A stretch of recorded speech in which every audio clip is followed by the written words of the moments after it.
Le vide magnétique. Comment créer un espace pour attirer l'amour?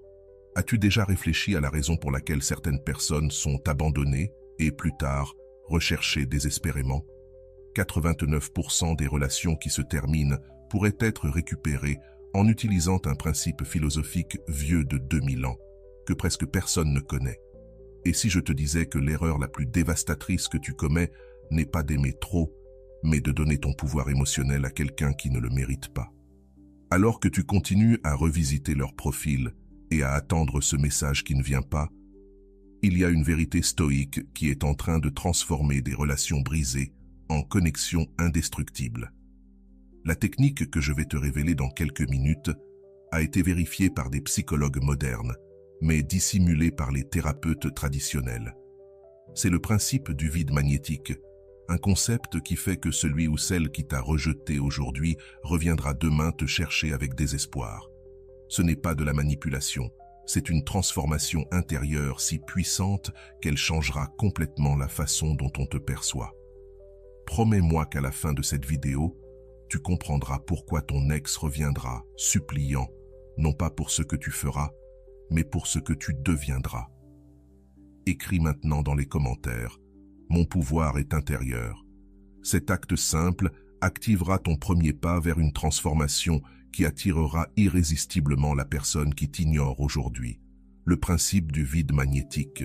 Saviez-vous que la plus grande erreur que tu commets quand quelqu'un cesse de t'aimer est de tenter de combler l'espace laissé par leur absence? Ce vide émotionnel que tu ressens n'est pas ton ennemi, c'est la clé de ton pouvoir. Lorsque cette personne spéciale s'est éloignée, tu as probablement réagi comme la plupart des gens, appelé sans cesse, envoyé des messages désespérés, supplié pour une autre chance. Le résultat? Tu t'es encore plus éloigné de la possibilité de récupérer cet amour. Ce que personne ne t'a expliqué, c'est que ce comportement viole le principe stoïque du vide magnétique. Les anciens stoïciens comme Marc Aurèle comprenaient quelque chose que la psychologie moderne commence tout juste à redécouvrir. Les gens ne valorisent pas ce qui est toujours disponible. Quand tu montres de la désespérance, tu donnes tout ton pouvoir. Quand tu remplis chaque espace de ta présence, tu élimines le mystère qui nourrit le désir. Le vide magnétique fonctionne comme la gravité émotionnelle. Plus tu crées d'espace, plus l'attraction que tu génères est forte. Pense à la dernière fois que quelqu'un t'a recherché de manière insistante. Cela a-t-il augmenté ton intérêt ou l'a-t-il diminué? Pour la plupart des gens, la réponse est claire. Un excès de disponibilité réduit le désir. Les stoïciens comprenaient que l'espace émotionnel n'est pas un ennemi à craindre, mais un outil puissant à cultiver. Lorsque quelqu'un cesse de t'aimer, ton premier réflexe doit être exactement l'opposé de ce que te dicte l'anxiété. Avant de continuer, si tu n'es pas encore abonné à ma chaîne YouTube, je t'invite à le faire dès maintenant. En t'abonnant, tu seras informé de toutes mes nouvelles vidéos, ce qui te permettra de ne rien manquer de contenu précieux. L'illusion de la poursuite. Le principe du vide magnétique repose sur une vérité inconfortable. Tu ne peux pas forcer quelqu'un à t'aimer, mais tu peux créer les conditions pour que l'amour renaisse naturellement. Lorsque tu cesses de remplir chaque espace, quelque chose d'extraordinaire se produit. Tu crées un vide que l'autre personne commence à ressentir. Ce n'est pas un tour de manipulation, c'est une loi émotionnelle aussi réelle que la gravité. Imagine que ta relation soit comme une danse. Lorsque ton partenaire fait un pas en arrière, ton instinct te dit de faire 2 pas en avant pour compenser. Ce que tu ignores, c'est que ce mouvement brise l'harmonie de la danse. Le vide magnétique t'enseigne à aussi faire un pas en arrière, créant un espace qui invite l'autre à avancer naturellement. Tu te souviens quand tu étais enfant et que tu jouais à attraper des papillons? Plus tu courais après eux, plus ils s'éloignaient. Mais quand tu restais immobile, parfois, ils venaient de se poser près de toi. Les stoïciens ont compris ce principe il y a des milliers d'années. La poursuite génère de la résistance, tandis que l'espace crée de la curiosité. Les messages désespérés, les appels incessants et les suppliques passionnées ont l'effet inverse de celui désiré. Ils éloignent davantage la personne et confirment leur décision de partir. Le vide magnétique inverse complètement cette dynamique. Le pouvoir du silence. Lorsque tu appliques ce principe, quelque chose de fascinant se produit au niveau psychologique. La personne qui s'est éloignée attendait ta désespérance. Quand elle ne la reçoit pas, elle éprouve une dissonance cognitive. La réalité ne correspond pas à ses attentes, et cette dissonance crée une inquiétude interne qui commence à envahir ses pensées. Pourquoi ne me cherche-t-il pas? A-t-il trouvé quelqu'un d'autre? Suis-je aussi important qu'il le pensait? Le philosophe Épictète enseignait que nous devons nous concentrer uniquement sur ce qui est sous notre contrôle. Tu ne peux pas contrôler les sentiments d'une autre personne, mais tu as un contrôle absolu sur ta réponse à leur absence. Lorsque tu choisis de créer un vide au lieu de le remplir désespérément, tu prends les rênes de ton pouvoir personnel. Ce principe ne consiste pas à jouer avec les sentiments des autres, mais à retrouver ton centre et ta dignité. Le silence comme stratégie. Le silence a un pouvoir que les mots ne peuvent égaler, surtout lorsqu'il s'agit de récupérer quelqu'un qui a cessé de t'aimer. Dans un monde où tout le monde cherche à être entendu, où les réseaux sociaux nous poussent à partager chaque pensée et sentiment, le silence est devenu la ressource la plus rare et donc la plus précieuse. Les stoïciens comprenaient profondément cette vérité.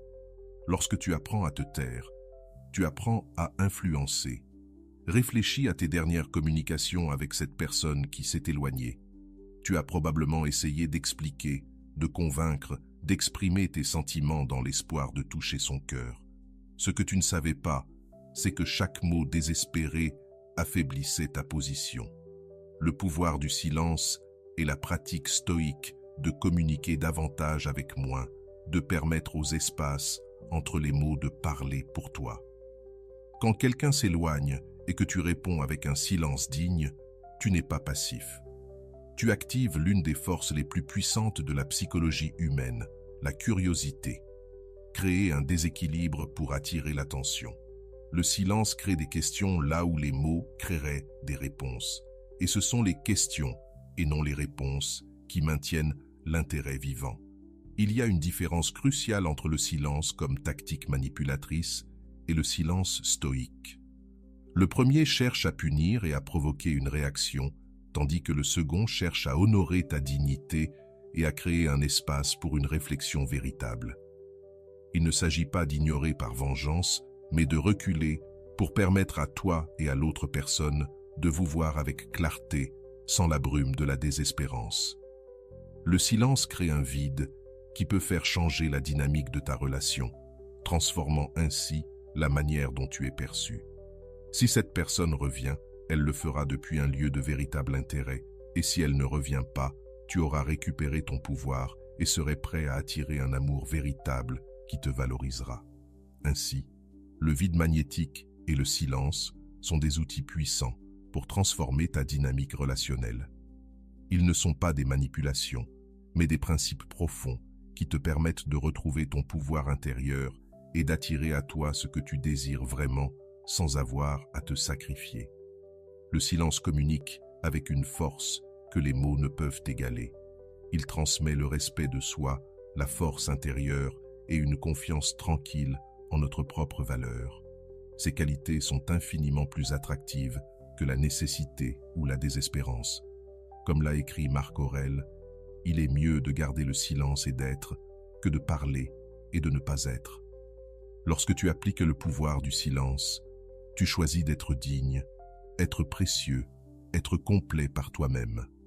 Cette présence silencieuse est magnétique parce qu'elle est authentique. Le pouvoir du silence te protège aussi des erreurs classiques, supplier, argumenter, essayer de convaincre. Chaque fois que tu tentes de persuader quelqu'un qu'il devrait t'aimer, tu lui donnes paradoxalement des raisons pour ne pas le faire. L'amour ne répond pas aux arguments logiques ni aux supplications émotionnelles. Il répond à l'attraction naturelle qui naît lorsque quelqu'un reconnaît ta valeur indépendamment. En pratiquant le pouvoir du silence, tu offres également un cadeau inestimable, du temps et de l'espace pour que les sentiments évoluent naturellement. Les stoïciens comprenaient que les émotions, comme toutes les choses dans la nature, doivent suivre leur cours. Tenter de forcer ou d'accélérer ce processus crée seulement de la résistance. Le silence permet aux eaux troubles de se poser, révélant la clarté qui était cachée en dessous. Ce qui est le plus transformateur dans le pouvoir du silence, c'est la manière dont il change ta relation avec toi-même. Lorsque tu cesses de chercher une validation externe à travers des réponses et des réactions, tu commences à trouver ton centre. Et dans ce centre réside ton véritable pouvoir, non pas le pouvoir sur les autres, mais le pouvoir sur toi-même. Et paradoxalement, c'est ce pouvoir intérieur qui finira par attirer celui qui s'est éloigné. Le silence n'est pas un vide, il est plein de réponses. En attendant en silence avec dignité, tu communiques sans mots que ta valeur ne dépend pas de sa présence. Et cela peut être la leçon la plus importante que vous ayez à apprendre, tous les deux. La grande attraction stoïque. T'es-tu déjà demandé pourquoi certaines personnes semblent attirer l'amour naturellement, tandis que d'autres le poursuivent sans succès?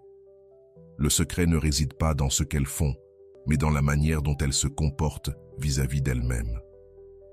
L'attraction stoïque est probablement le principe le plus puissant et le moins compris des relations. Il ne s'agit pas de techniques de séduction, mais d'une manière complètement différente de te positionner face à l'amour et au désir. Les anciens stoïciens comme Sénèque et Épictète enseignaient que ce qui est véritablement sous notre contrôle, ce sont nos jugements et nos actions, pas les circonstances extérieures ni les opinions des autres. Cette vérité fondamentale transforme complètement la dynamique de l'amour. Lorsque tu comprends réellement que tu ne peux pas contrôler si quelqu'un t'aime, mais que tu peux contrôler ta propre valeur et dignité, un changement radical s'opère dans ton énergie émotionnelle. L'attraction stoïque commence avec une prémisse révolutionnaire. Ton objectif n'est pas d'être aimé, mais d'être précieux. Lorsque tu diriges toute ton énergie vers le fait d'être une personne intègre, équilibrée et en paix avec toi-même, tu actives un champ magnétique naturel qui attire, plutôt que de poursuivre.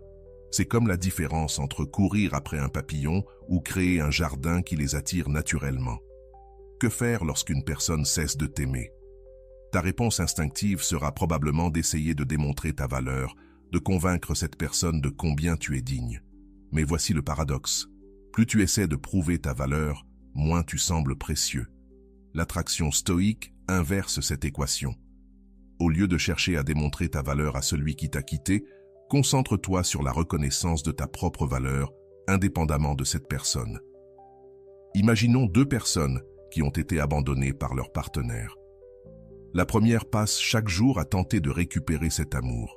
Elle envoie des messages constants, change son apparence, ajuste sa personnalité, tout pour plaire à celui qui est parti. La deuxième, pratiquante de l'attraction stoïque, dirige cette même énergie vers son développement personnel. Elle améliore ses compétences, approfondit ses amitiés, explore de nouvelles passions, tout en préservant sa dignité. Laquelle des deux te semble la plus attractive? La réponse est évidente. Le philosophe stoïcien Épictète disait « Ne cherche pas à ce que les choses se passent comme tu le souhaites. Souhaite qu'elles se passent comme elles se passent, et tu seras heureux. » Appliquée aux relations, cette leçon a un pouvoir transformateur. Lorsque tu acceptes pleinement la réalité présente, que cette personne a choisi de s'éloigner et que tu diriges ton énergie non pas pour changer cette réalité, mais pour fleurir en elle, tu crées les conditions parfaites pour l'attraction stoïque. La plupart des gens agissent depuis un état de pénurie émotionnelle. Ils sentent qu'ils ont besoin de l'amour de quelqu'un de spécifique pour se sentir complet. Les stoïciens comprenaient que cette mentalité est précisément ce qui bloque l'amour véritable. L'abondance émotionnelle, savoir que tu es complet par toi-même, est le plus puissant aimant pour attirer non seulement celui qui est parti, mais aussi de nouvelles opportunités d'amour. Il existe un concept en psychologie moderne appelé la théorie de la réactance, qui confirme ce que les stoïciens savaient instinctivement. Les êtres humains valorisent davantage ce qu'ils perçoivent comme rare ou en danger de se perdre. Lorsque celui qui t'a abandonné voit que tu prospères sans lui, que tu as accepté sa décision et que tu construis une vie précieuse, cette réactance se déclenche. Ils commencent à remettre en question leurs décisions, non pas parce que tu cherches à les manipuler, mais parce que ta valeur personnelle évidente suscite un doute naturel. Ai-je fait une erreur en m'éloignant? L'attraction stoïque agit à 3 niveaux simultanés. D'abord, elle te libère de la souffrance et de la dépendance émotionnelle. Ensuite, elle fait de toi une personne plus complète et équilibrée. Enfin, en conséquence naturelle des 2 premiers, elle augmente considérablement ton attractivité aux yeux de celui qui s'est éloigné. Pas parce que tu essaies, mais précisément parce que tu as cessé d'essayer. Il est important de comprendre que l'attraction stoïque n'est pas une stratégie de manipulation. Si tu la pratiques dans le seul but de récupérer quelqu'un, elle ne fonctionnera pas, car l'intention désespérée filtrera dans tes actions. La véritable attraction stoïque exige une transformation authentique. Tu dois réellement te valoriser indépendamment du retour de cette personne. Le chemin vers l'attraction stoïque commence par de petites décisions quotidiennes. Chaque fois que tu choisis de ne pas consulter son profil sur les réseaux sociaux, tu pratiques l'attraction stoïque. Chaque fois que tu choisis d'investir dans une amitié ou une passion, au lieu de ruminer sur le passé, tu actives ton champ magnétique naturel. Chaque fois que tu te traites avec respect et dignité, tu renforces ton attractivité de l'intérieur vers l'extérieur. Les stoïciens, comme Marc Aurèle, pratiquaient ce qu'ils appelaient l'amor fati, aimer ton destin, même les parties douloureuses. Lorsque tu es capable de voir la fin d'une relation non pas comme une tragédie, mais comme une opportunité de mieux te connaître et de renforcer ton caractère, quelque chose de magique se produit. Tu deviens irrésistible, non pas parce que tu essaies de l'être, mais parce que la force intérieure authentique est la forme la plus puissante d'attraction humaine. Pense aux personnes que tu as le plus admirées et désirées dans ta vie. C'étaient-elles celles qui mendiaient de l'attention et de la validation, ou celles qui avaient une solide sensation de but et d'estime de soi? L'attraction stoïque te place fermement dans cette deuxième catégorie, non pas à travers des prétentions, mais à travers un travail intérieur authentique. Le pouvoir de la liberté émotionnelle et du désir inversé. La véritable liberté émotionnelle arrive lorsque tu te rends compte que tu as atteint un point où tu serais bien, que cette personne revienne ou non. C'est lorsque tu peux véritablement lui souhaiter le meilleur, même si ce meilleur ne t'inclut pas. Cette liberté est paradoxalement l'état le plus magnétique que tu puisses atteindre. C'est le moment où, sans le chercher, tu deviens irrésistible pour celui ou celle qui t'a laissé. En pratiquant l'attraction stoïcienne, souviens-toi que les stoïciens valorisent la vertu par-dessus tout. Cela signifie que tu ne dois jamais utiliser ces principes pour manipuler ou nuire aux autres. L'objectif n'est pas de faire souffrir celui ou celle qui t'a quitté, ni de lui prouver qu'il ou elle a commis une erreur. L'objectif est d'honorer ta propre valeur et de vivre avec dignité, indépendamment des actions des autres. Si cette personne revient, elle sera attirée par ton authenticité, pas par tes stratégies. Le désir inversé, une dynamique psychologique profonde. Il existe un phénomène fascinant dans les relations humaines que les philosophes stoïciens comprenaient il y a des milliers d'années, mais que la psychologie moderne commence à peine à explorer. Le principe du désir inversé. Ce concept explique pourquoi, dans de nombreuses situations, plus tu désires intensément que quelqu'un t'aime, moins il est probable que cela se produise.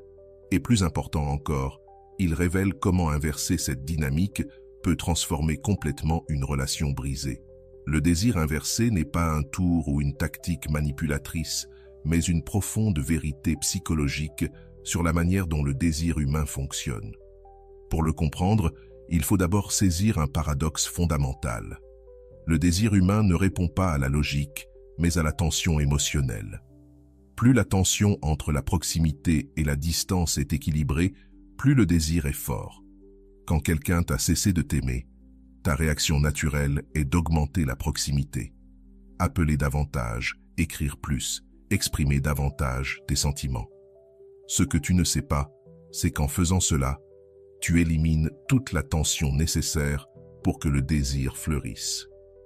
C'est comme tenter d'allumer un feu en l'étouffant avec trop de combustible. Le principe du désir inversé. Le principe du désir inversé t'enseigne à créer l'espace nécessaire pour que la flamme puisse se raviver. Les anciens stoïciens comprenaient profondément la nature du désir humain. Épictète enseignait que notre nature est de désirer ce que nous n'avons pas et de tenir pour acquis ce que nous possédons. Lorsque quelqu'un sait qu'il t'a complètement, qu'il sait que tu ferais tout pour récupérer son amour, cela diminue paradoxalement son désir envers toi. Pas parce que tu es moins précieux, mais parce que la dynamique naturelle du désir humain exige un certain degré d'incertitude. Imaginons que tu aies deux opportunités. L'une est entièrement garantie, toujours disponible, sans aucun risque de la perdre. L'autre est précieuse, mais nécessite des efforts. Elle n'est pas assurée, elle pourrait être perdue si tu n'agis pas. Laquelle capterait le plus ton attention et ton énergie? Pour la majorité des gens, la réponse est claire. Nous valorisons davantage ce que nous pourrions perdre que ce que nous avons assuré. Quand appliquer le désir inversé? Le principe du désir inversé applique cette vérité universelle aux relations. Quand quelqu'un te quitte et que tu réagis en te montrant totalement disponible, tu communiques indirectement qu'il n'y a aucun risque de te perdre. Tu es toujours là, prêt à attendre, peu importe comment tu es traité. Le désir inversé change complètement cette dynamique. Il ne s'agit pas de feindre l'indifférence, mais de redécouvrir ta valeur indépendamment de cette relation. Comme l'a écrit Marc Aurèle, « Très bientôt tu seras mort, mais tu n'es pas encore simple, tranquille, ni libre de la suspicion d'être blessé par les choses extérieures, ni bienveillant envers tous, ni convaincu que la sagesse consiste uniquement en des actions justes. » Cette réflexion nous rappelle que notre vie est trop courte et précieuse pour la passer à courir après l'approbation de ceux qui ne valorisent pas notre présence. Lorsque tu internalises cette vérité, quelque chose de magique se produit. Tu commences à inverser la dynamique du désir. L'effet de réactance. La psychologie moderne confirme le désir inversé. La psychologie moderne a confirmé ce que les stoïciens pressentaient.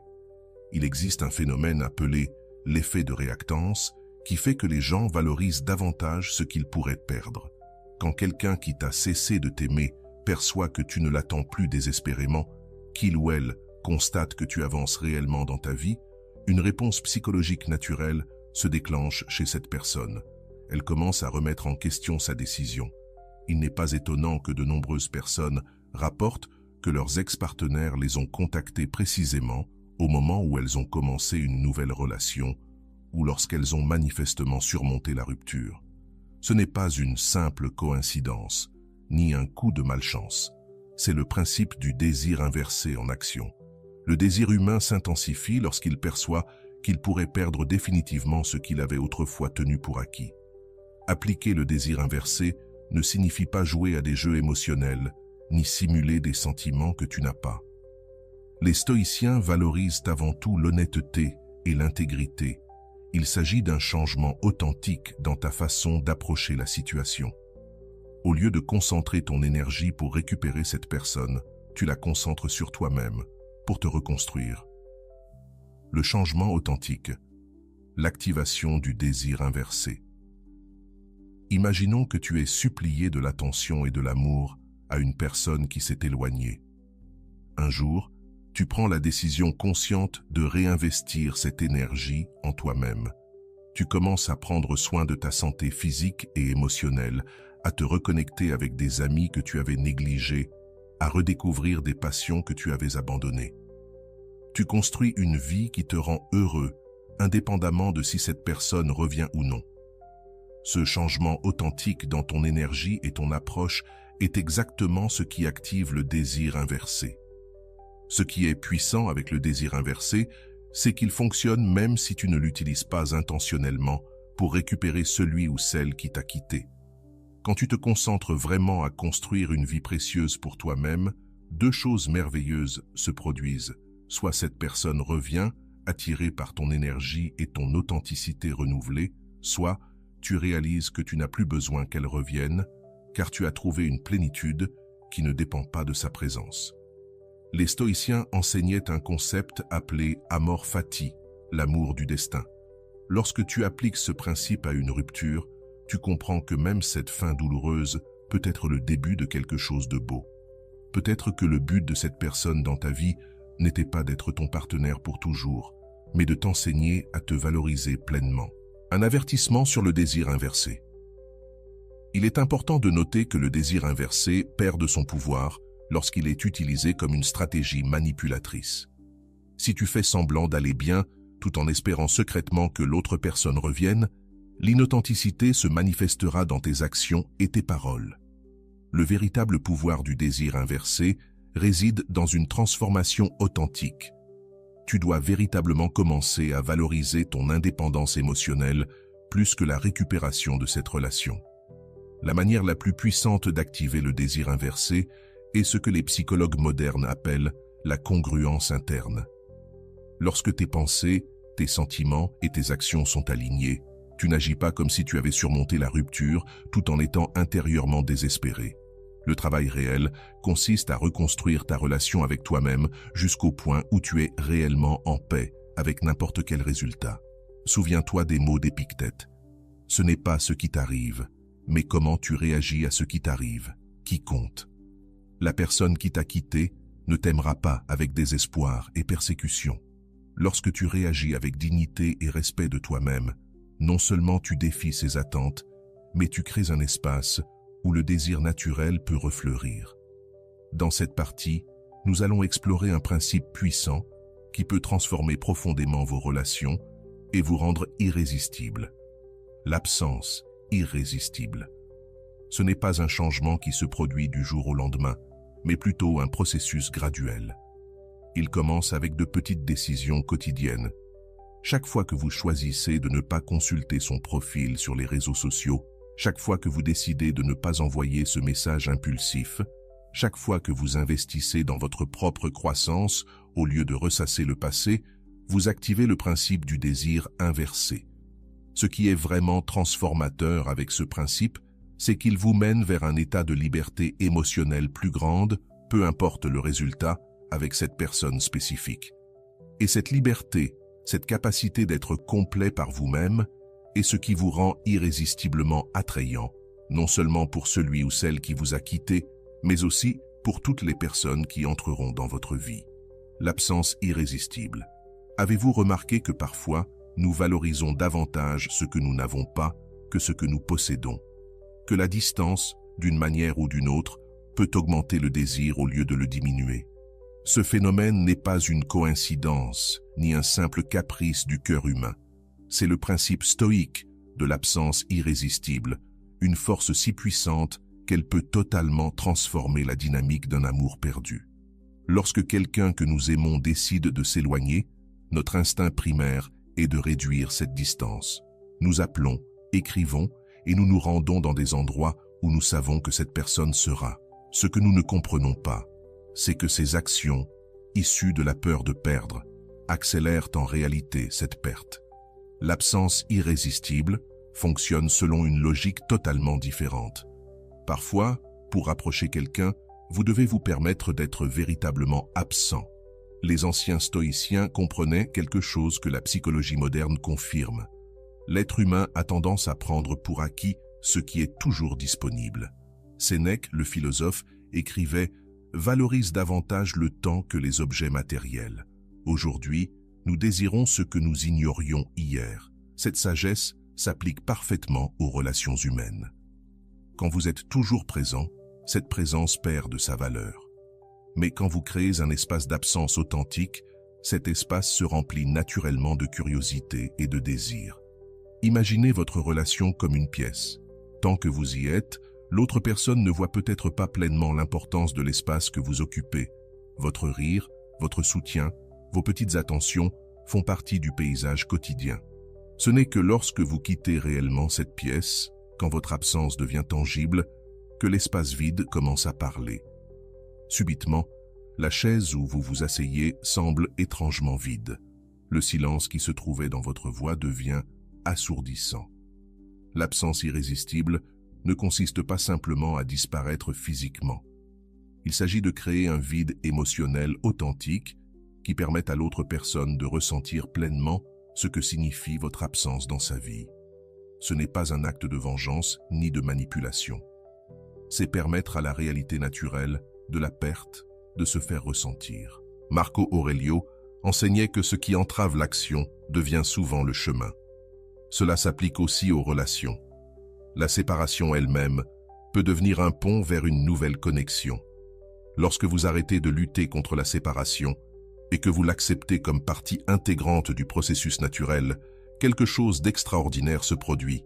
Cette absence commence à travailler pour vous. La science moderne confirme ce que les stoïciens pressentaient. Les psychologues ont identifié un phénomène appelé privation intermittente, où les récompenses reçues de manière inconsistante créent un désir plus fort que celles qui sont constantes.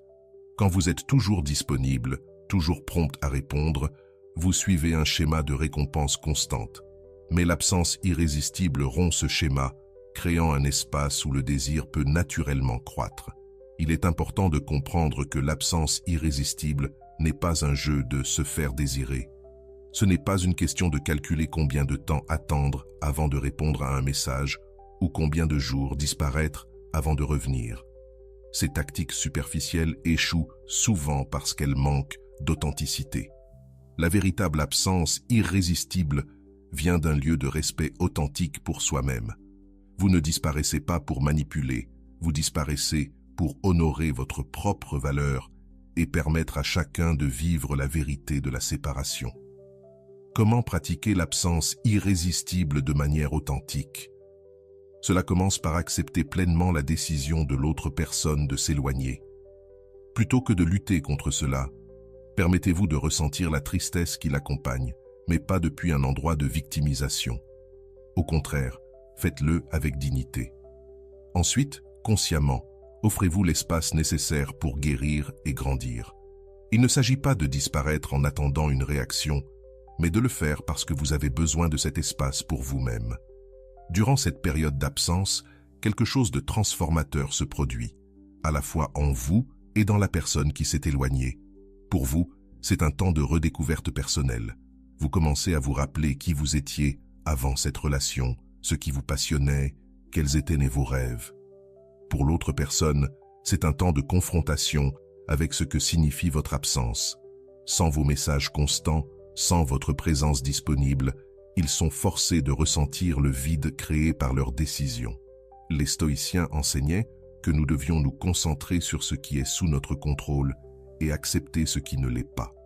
Vous ne pouvez pas contrôler les sentiments de l'autre personne, mais vous pouvez absolument contrôler votre réponse à son absence. Lorsque vous choisissez de répondre avec dignité plutôt qu'avec désespoir, avec une absence totale plutôt qu'une présence partielle, vous exercez votre pouvoir de la manière la plus pure. L'absence irrésistible opère également au niveau neurologique. Des études ont montré que lorsque nous recevons constamment un stimulus plaisant, notre cerveau produit moins de dopamine en réponse. La familiarité réduit littéralement le plaisir chimique que nous ressentons. Quand ce stimulus disparaît complètement, après une période initiale de malaise, le cerveau commence à se sensibiliser à nouveau. Si cette personne réapparaît dans votre vie après une absence significative, l'impact émotionnel sera bien plus grand que s'il n'y avait jamais eu d'absence. Il y a une différence cruciale entre l'absence qui renforce et celle qui détruit. L'absence destructrice est celle où vous disparaissez rempli de ressentiment, cherchant à punir ou à provoquer des jalousies. L'absence irrésistible est celle où vous vous retirez avec amour-propre, cherchant à grandir et à guérir. Cette différence subtile dans l'intention fait toute la différence dans le résultat. Pendant votre période d'absence, il est essentiel de diriger votre énergie vers votre croissance personnelle et non pour surveiller les réactions de l'autre. Si vous vérifiez constamment si cette personne a remarqué votre absence, si elle a publié quelque chose sur les réseaux sociaux en réponse à votre disparition, vous êtes toujours émotionnellement présent. La véritable absence irrésistible nécessite que vous vous concentriez réellement sur vous-même, sur votre guérison et votre croissance. Le pouvoir de l'absence irrésistible croît avec le temps. Dans les premiers jours ou semaines, l'autre personne pourrait ressentir un soulagement de ne pas recevoir vos messages désespérés. Mais au fur et à mesure que le temps passe, ce soulagement initial se transforme en curiosité et, éventuellement, en une étrange sensation de perte, même si ce sont eux qui ont choisi de partir. C'est comme si, seulement à travers votre absence totale, ils pouvaient vraiment ressentir la valeur de votre présence. Si cette personne revient, ce sera depuis un lieu de désir authentique, et non par obligation ou pitié. Si elle ne revient pas, ta période d'absence t'aura permis de construire une vie significative, indépendante de sa présence. C'est ce que les stoïciens appelaient une victoire garantie, un chemin qui te bénéficie indépendamment du résultat externe. Souviens-toi que l'objectif ultime de l'absence irrésistible n'est pas de manipuler l'autre pour qu'il revienne, mais de créer l'espace nécessaire pour que vous puissiez tous les deux voir clairement votre vérité émotionnelle. Si cette vérité révèle que vous devez être ensemble, la réunion sera bien plus solide grâce à ce processus. Et si elle révèle que vous devez suivre des chemins séparés, vous pourrez le faire avec clarté et respect mutuel. Lorsque tu pratiques l'absence irrésistible, tu ne crées pas seulement l'espace pour que le désir renaisse, tu honores une vérité profonde sur l'amour véritable. L'amour ne peut pas être forcé, il peut seulement être invité. Et parfois, l'invitation la plus puissante est l'espace vide laissé par ton absence, un espace que toi seul peux remplir, la force de la valeur inaltérable. As-tu déjà remarqué comment certaines personnes semblent maintenir leur dignité et leur force, même dans les moments les plus douloureux de rejet amoureux? Comment parviennent-elles à garder intacte leur estime personnelle quand quelqu'un décide de cesser de les aimer? Ce n'est pas un don avec lequel elles sont nées, mais le résultat de la compréhension et de la pratique d'un des principes les plus puissants du stoïcisme, le valeur inaltérable. La valeur inaltérable est la compréhension profonde que ta valeur en tant qu'être humain n'augmente pas lorsque quelqu'un t'aime, ni ne diminue quand quelqu'un cesse de t'aimer. C'est reconnaître que, bien que la douleur du rejet soit réelle, ton essence fondamentale reste inchangée. Les anciens stoïciens comprenaient que confondre notre valeur intrinsèque avec les opinions changeantes des autres est la recette parfaite pour une vie de souffrance inutile. Épictète, qui a commencé sa vie en tant qu'esclave pour devenir l'un des philosophes les plus respectés de Rome, enseignait « Rappelle-toi que ce n'est pas celui qui te critique qui compte, ni celui qui pointe du doigt où tu as trébuché ou où tu aurais pu mieux faire. Le mérite appartient à celui qui est dans l'arène. » Appliqué aux relations, ce principe nous rappelle que notre valeur n'est pas déterminée par ceux qui choisissent de s'éloigner, mais par la façon dont nous choisissons de répondre à cette distance. Quand quelqu'un que tu aimes décide de te quitter, la douleur peut être si intense que tu commences à remettre en question tout ce que tu es. Je ne suis pas assez attirant. Je ne suis pas assez intéressant. Qu'ai-je fait de mal? Ce questionnement constant reflète une croyance implicite selon laquelle ta valeur dépend de la capacité à garder l'amour de cette personne, le courage de préserver sa dignité. La valeur inaltérable défie directement cette croyance destructrice. Marc Aurèle écrivait dans ses méditations « Très vite, tu auras tout oublié, et très vite, tout aura oublié. » Cette réflexion, loin d'être pessimiste, nous libère. Elle nous rappelle que tant la douleur du rejet que la validation de l'amour sont temporaires. Ce qui est permanent, c'est ton engagement envers ton intégrité et ta valeur intrinsèque. Imagine pendant un instant que ta valeur soit comme une montagne. Les gens peuvent venir, l'admirer, voire s'y installer un moment. Puis, ils peuvent partir. La montagne ne devient pas moins majestueuse lorsque les visiteurs partent, ni plus imposante lorsqu'ils arrivent. Elle est simplement là. Le valeur inaltérable t'invite à t'identifier à la montagne et non aux réactions des visiteurs temporaires dans ta vie. La psychologie moderne et la résilience émotionnelle. La psychologie moderne confirme ce que les stoïciens pressentaient. Les personnes avec la plus grande résilience émotionnelle sont celles qui maintiennent une estime de soi stable, indépendamment des validations externes. Lorsque tu ancreras ta valeur dans des facteurs externes, comme l'approbation d'un partenaire, tu crées une vie émotionnellement instable, soumise aux fluctuations des opinions des autres. Comment cultiver cette valeur inaltérable lorsque tout en toi hurle que sans cette personne, tu n'es pas assez? Commence par reconnaître la différence entre la douleur naturelle de la perte et la croyance optionnelle de la dévalorisation. Il est naturel de ressentir la douleur lorsqu'une personne que tu aimes décide de s'éloigner. Ce n'est ni naturel ni nécessaire de conclure que cette séparation diminue ta valeur en tant qu'être humain. Les stoïciens pratiquaient un exercice appelé « prévision des adversités », qui est directement applicable pour cultiver le valeur inaltérable dans les relations. Cet exercice consiste à imaginer consciemment des scénarios difficiles, comme la fin d'une relation, et à réfléchir à la manière dont tu maintiendrais ton intégrité et ta valeur face à eux. Pas pour alimenter la peur, mais pour te rappeler que ta dignité peut rester intacte, même dans les moments les plus douloureux. Réponse stoïque à la rupture. Quand quelqu'un décide de te quitter, tu montres souvent ta véritable philosophie de vie.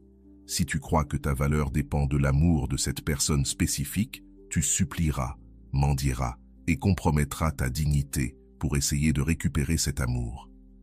Si tu comprends la valeur inaltérable, tu ressentiras la douleur de la perte, mais tu maintiendras intacte ta colonne vertébrale émotionnelle. Cette valeur inaltérable ne signifie pas insensibilité. Il ne s'agit pas de prétendre que tu ne ressens pas la douleur ou que cela ne t'importe pas.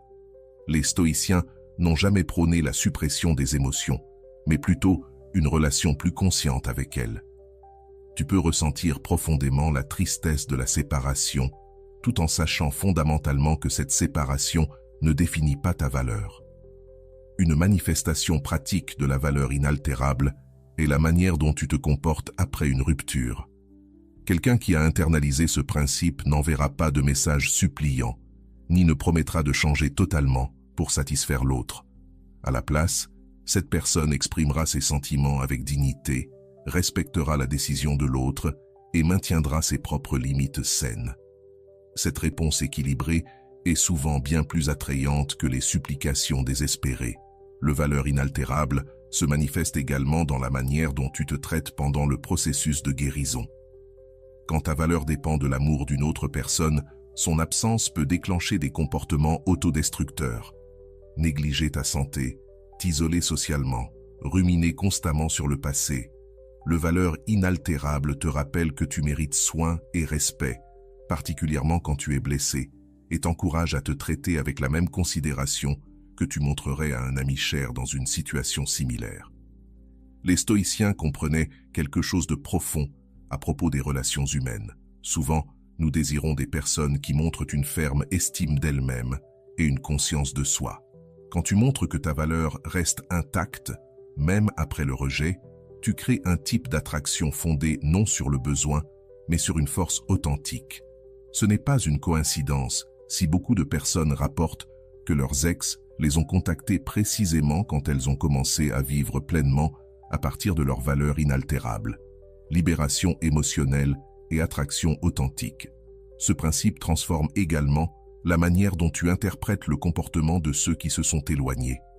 Quand ton sens de la valeur dépend de leur approbation, tu analyses obsessionnellement chaque mot et chaque geste, cherchant des signes qu'ils pourraient revenir.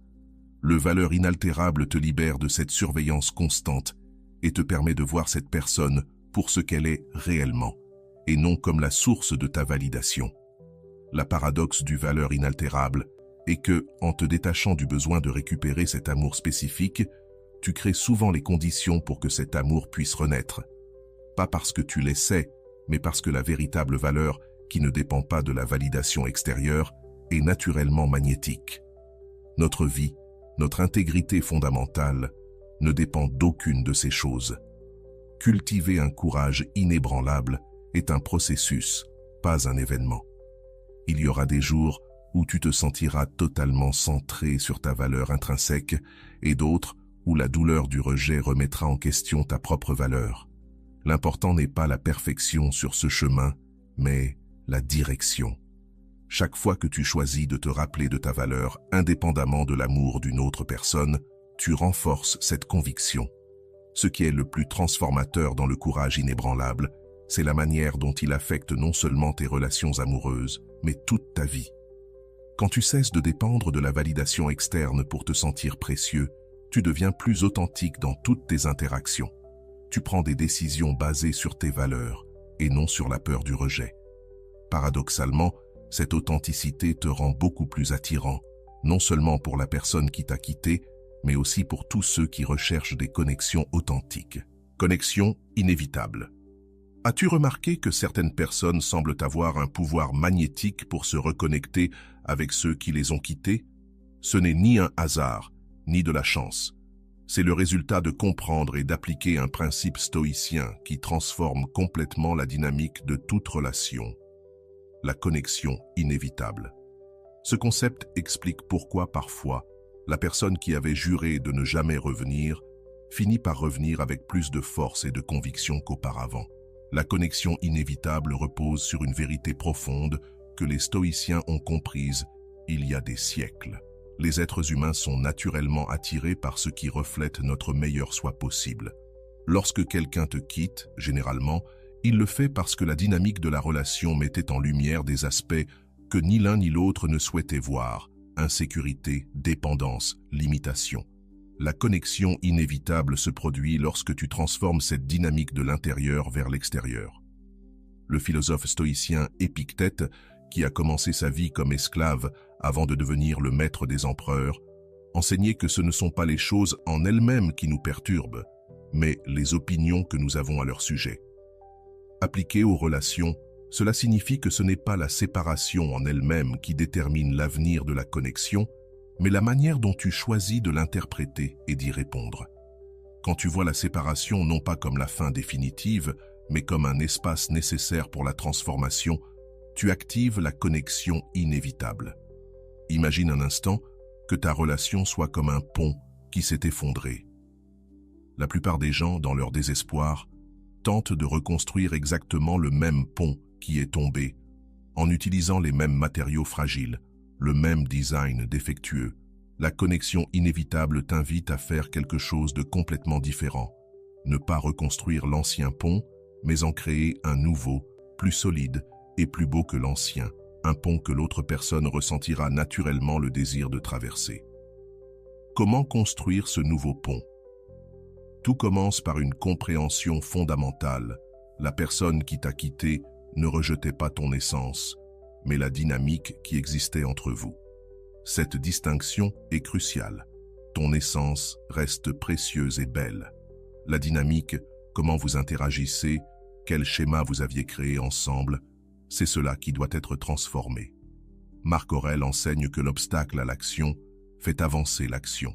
Ce qui se trouve sur ton chemin devient ton chemin. Lorsque tu appliques cette sagesse à une rupture, tu comprends que la séparation elle-même peut être le catalyseur d'une connexion plus profonde. L'espace créé par son absence te permet de faire un travail intérieur qui aurait été impossible dans l'ancienne dynamique. La psychologie moderne confirme ce que les stoïciens pressentaient. Les gens se sentent naturellement attirés par ceux qui reflètent leur soi idéal, la version de nous-mêmes que nous aspirons à être. Lorsque tu utilises le temps de séparation pour cultiver les qualités que tu admires, force intérieure, authenticité, but, tu deviens le miroir du soi idéal de l'autre personne. Cette transformation authentique active un magnétisme naturel qui dépasse de loin les tactiques superficielles. La connexion inévitable opère à deux niveaux simultanés. D'abord, elle te transforme. La douleur de la séparation, lorsqu'elle est traversée consciemment, peut devenir un puissant catalyseur de croissance personnelle. Ensuite, elle transforme la perception que l'autre personne a de toi. Pas parce que tu essaies de manipuler son regard, mais parce que tu es réellement devenu une personne différente. Un concept clé de la philosophie stoïcienne est l'oikos, le processus naturel par lequel les êtres humains reconnaissent et sont attirés par ce qui est conforme à leur nature. Lorsque tu t'alignes avec tes valeurs les plus élevées, lorsque tu cultives ta meilleure version, tu actives ce processus naturel chez ceux qui t'entourent, y compris chez la personne qui s'est éloignée. Ils commencent, parfois inconsciemment, à ressentir une affinité naturelle pour la personne que tu es devenue. Il est crucial de comprendre que la connexion inévitable ne consiste pas à feindre un changement ou à projeter une image fausse. Les stoïciens valorisent l'authenticité plus que tout. Il s'agit d'une véritable transformation, de devenir réellement la meilleure version de toi-même, non pas pour impressionner celui ou celle qui t'a quitté, mais parce que tu as compris que c'est le chemin vers ta propre plénitude. La connexion inévitable se nourrit également d'un phénomène psychologique appelé effet de contraste. Lorsque quelqu'un te quitte, il a une image mentale de la manière dont tu vas réagir, probablement avec désespoir, poursuite ou ressentiment. Mais lorsque tu réponds à cela avec dignité, croissance personnelle et acceptation authentique, tu crées un puissant contraste avec ses attentes.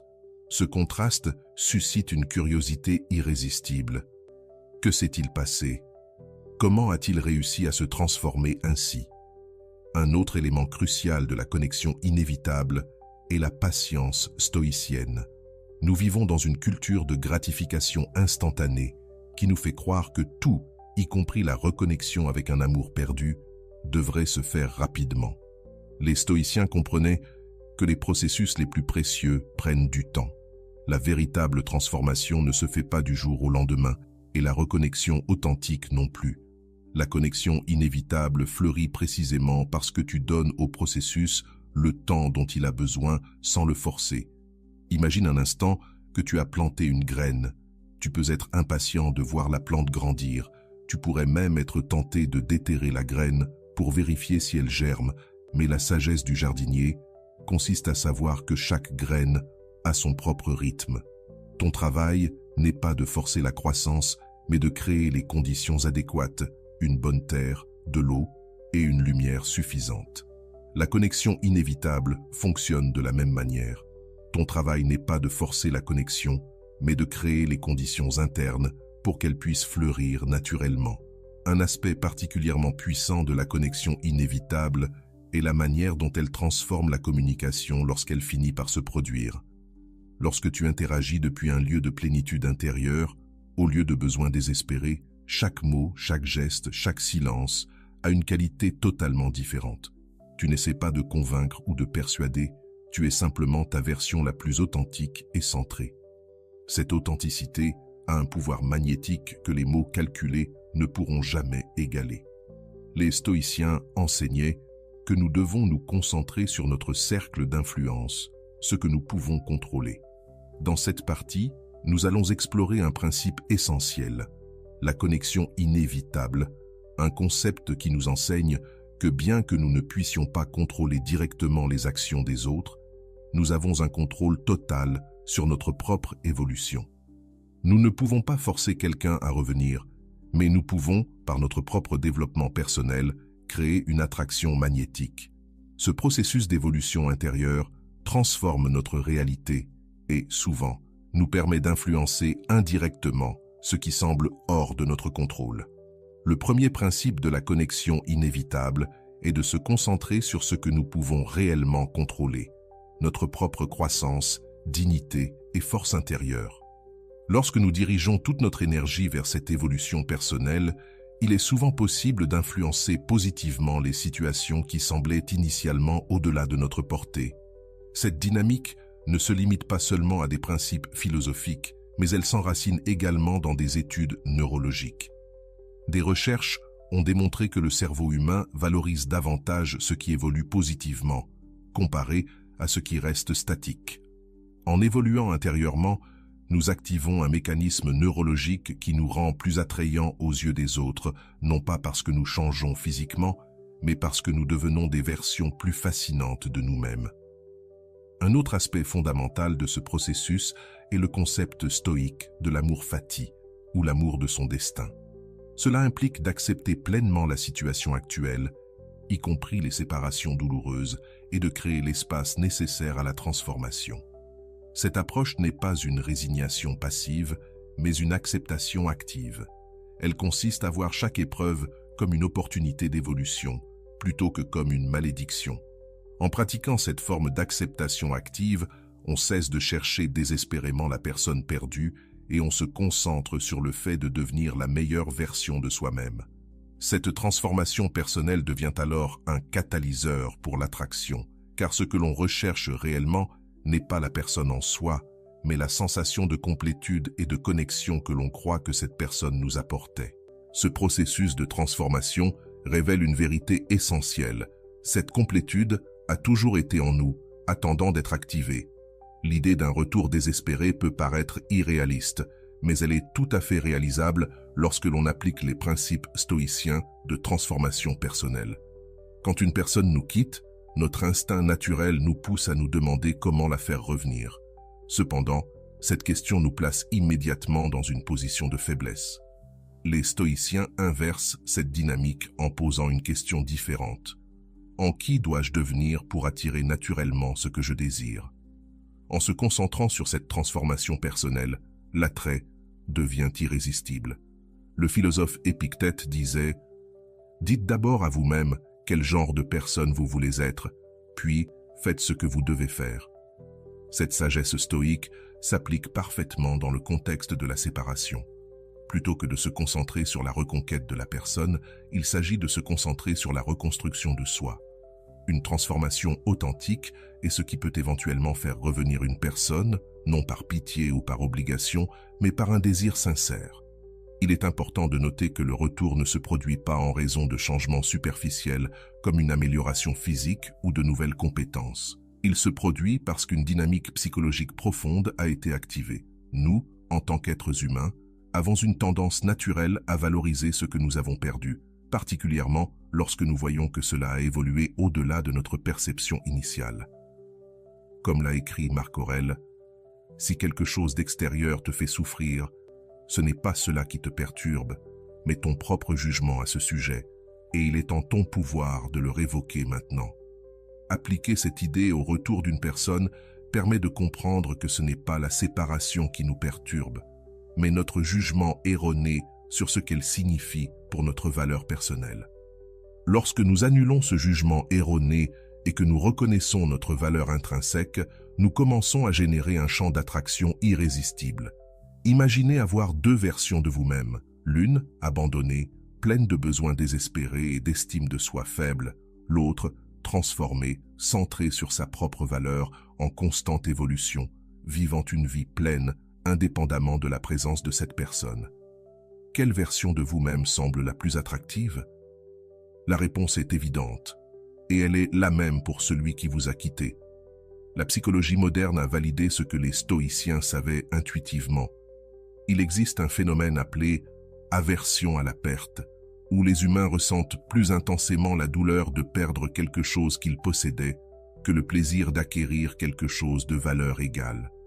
Ainsi, lorsqu'une personne nous quitte et nous la voyons prospérer sans sa présence, cette aversion à la perte peut être activée de manière puissante. Elle commence à ressentir qu'elle ne perd pas seulement la personne qu'elle a laissée, mais également la version améliorée de celle-ci. Le retour désespéré suit un parcours psychologique prévisible.